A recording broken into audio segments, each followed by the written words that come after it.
পর্যন্ত নাকি জিরো ধারণা শুরু করতে শুনে আসছি শুনে আসছেন যে ওয়ার্ডপ্রেস শেখানো হবে, ওয়ার্ডপ্রেস শেখানো হবে। শুধু অন্যান্য কোর্সে কিন্তু ওয়ার্ডপ্রেস এত ইয়ে নাই, ওয়ার্ডপ্রেস জাস্ট কাস্টমাইজেশন শেখানো হবে এটা, কারণ আপনাদের মেইন মেজরিটি হলো গিয়ে রেসপন্সিভ ওয়েব ডিজাইন। ওখানে মেইন যে জিনিসগুলো ছিল বুটস্ট্র্যাপ পর্যন্ত, জাভাস্ক্রিপ্ট যে কোয়ারির সাথে অ্যাড হবে একটুকু ইয়ে ছিল, মেজরিটি ছিল। আচ্ছা, ওয়ার্ডপ্রেসকে যদি খুব সহজ ভাষায় বলি তাহলে এটাকে বলা হয় এটা সিএমএস বলতে কন্টেন্ট ম্যানেজমেন্ট সিস্টেম। এটা যদি একটু হিস্টোরি সম্পর্কে বলি, এটা কিভাবে আসছে তাহলে ব্লগ মানে বুঝেন, ব্লগ পোস্ট মানে বুঝেন। একটা প্রথম আলোর যদি ওয়েবসাইটে ঢুকেন, ওখানে কি বিভিন্ন ধরনের পোস্ট থাকে না, বিভিন্ন ক্যাটাগরিতে। একটা হলো আপনার এরকম থাকতে পারে খেলাধুলা, একটা হতে পারে আন্তর্জাতিক, এরকম। ওগুলো কি একটা পোস্ট না? প্রত্যেকটা পোস্টের আন্ডারে কি থাকে মনে করেন, একটা এই তারিখে দেওয়া হয়েছে, এই পোস্ট করছে, অ্যাডমিনের নাম থাকে, এই পোস্ট করছে এত তারিখে দেওয়া হয়েছে, কোন ক্যাটাগরি এটা, এগুলো থাকে, কোন ট্যাগের এগুলো থাকে।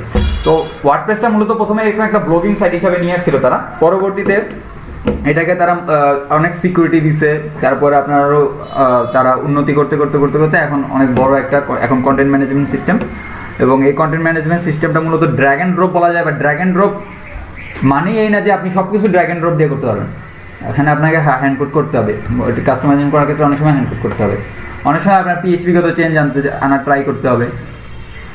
তো আমরা অতটা অ্যাডভান্সে যাব না, আমরা কাস্টমাইজেশন দিয়ে কিন্তু সবকিছু করা যায়, যদি আপনার ওই লেভেলে কাস্টমাইজেশনের মানে অ্যাবিলিটিটা থাকে ওই লেভেলে।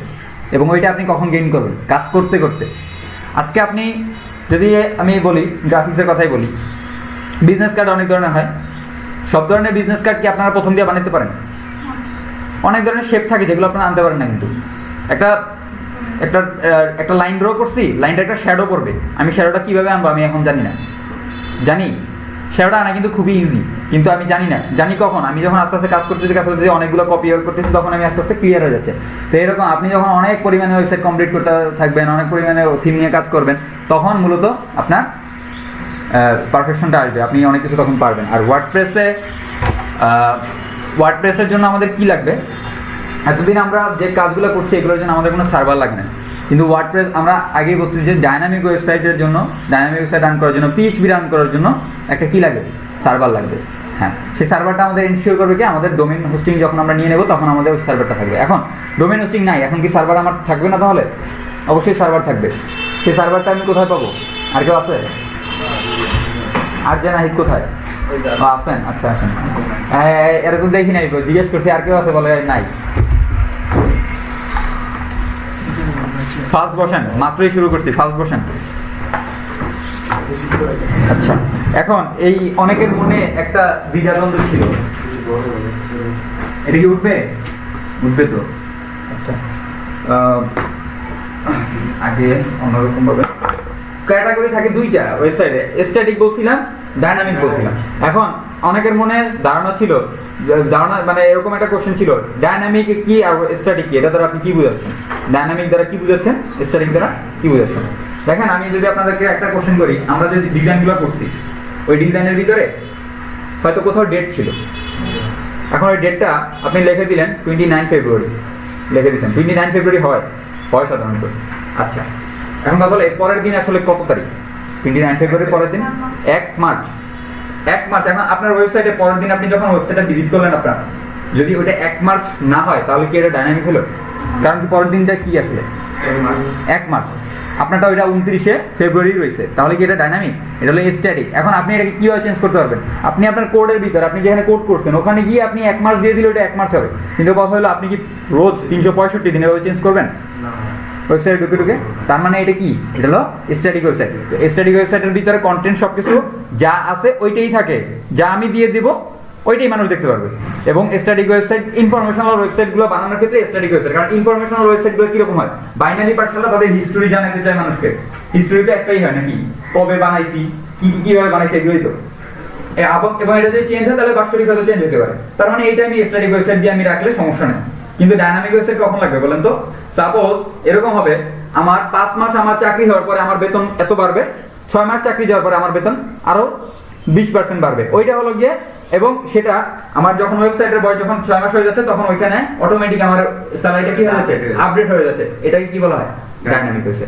আরেকটা জিনিস বলি, আপনার এরকম আমাদের ইয়া থাকবে, যেমন মনে করেন একটা জব ওয়েবসাইটে কি বিভিন্ন ধরনের জব পোস্ট হয় না? জব কি এক ধরনের হয়? অনেক মানুষ পোস্ট করতে পারে না? তো আমি এই কারণে ওখানে কি করবো, একটা ফর্ম জাস্ট ক্রিয়েট করে রাখছি। কি ক্রিয়েট করে রাখছি? একটা ফর্ম ক্রিয়েট করে রাখছি। ফর্মের ভিতরে আমি ইনপুট ফিল্ড দিয়ে দিছি, এখানে জবের টাইটেল দাও, এখানে জবের ডেসক্রিপশন দাও, এখানে জবের স্যালারি কত টাকা হবে এটা দাও। আমি জাস্ট ইয়া করলাম, সাবমিট দিলাম, ওটা আমার ডাটাবেসে সেভ হয়ে গেল। এটা হলো কি ডাইনামিক, বুঝতে পারছেন? আর আপনি এখন বর্তমানে একটা ফর্ম বানাইছেন, ওই ফর্মে আপনি সাবমিট করে দেখেন এটা কি কোথাও সেভ হচ্ছে, তার মানে এটা কি স্ট্যাটিক। আমরা এখন ওয়ার্ডপ্রেস কমপ্লিটলি ডাইনামিক। আমরা এখন যা যা করবো সবকিছু কি ডাইনামিক হবে। এই জন্য আমাদের এটা রান করার জন্য কি লাগবে, সার্ভার লাগবে। কারণ পিএইচপি রান করতে কি লাগে, সার্ভার লাগে। ডাটাবেজের সাথে আমার কানেকশন বিল্ড আপ করতে কি লাগবে, সার্ভার লাগবে। হ্যাঁ, আর যেটা বলছি নেক্সট ক্লাসের মাঝে আপনারা ব্যবস্থা করে ফেলেন আপনাদের ডোমেইন হোস্টিং এর, ঠিক আছে? ওকে, তাহলে এই ব্যাপারে আর কথা না বলি। এখন কথা হলো আমি ওয়ার্ডপ্রেস শুরু করতে গেলে আমার কি কি লাগবে।